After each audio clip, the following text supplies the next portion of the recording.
আসসালামু আলাইকুম আমার দিনের বোনেরা, আমার দিনের ভাইরা ভালো আছেন তো? আলহামদুলিল্লাহ, আপনার বোন ভালো আছে। এই দেখুন কতটুকু একটা টপের ভিতরে আমি পুঁই শাক গাছ লাগাইছি। মহান রাব্বুল আলামিন এই জমিনের খাজনা দিয়েছে।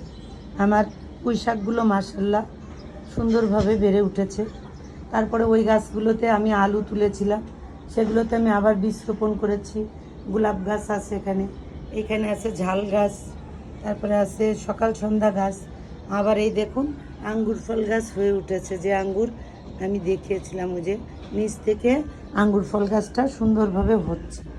আমার দিনের বোনেরা, আমার দিনের ভাইরা, হয়তো আমি আর ভিডিওতে আসবো না, আর আপনার বোনের আর ভিডিও দেখতে পাবেন না, আমি তার জন্য ক্ষমা চাচ্ছি। ভিডিওটা ছিল আমার মনের একটা কষ্ট প্রকাশ। আমি এখানে কোনো ওই ভিডিও করে যে আমি ভাইরাল হব, ভিডিও করে যে আমি এটা হব ওইটা হব, ওই জন্য না। আমার প্রতিটা ভিডিও যদি আমার দিনের বোনেরা, দিনের ভাইরা দেখে থাকবেন, আমার ওখানে আমার বাবা ভাই মার কষ্টের নিয়েই আমার এই ভিডিও। আর আজকে থেকে আমি আর ভিডিও করব না, আমাকে ক্ষমা করে দিবেন। আমি আর কখনো বলবো না যে আপনার বোনকে লাইক কমেন্ট শেয়ার করুন, আমি কখনো বলবো না। তবে মহান আল্লাহ রব্বুল আলামিন বলেছেন যে যে ঘরে কন্যা সন্তান হয় সে উত্তম পিতামাতা, আর আল্লাহ তাআলা বংশবৃদ্ধি করার জন্য পুত্র সন্তান দেয়।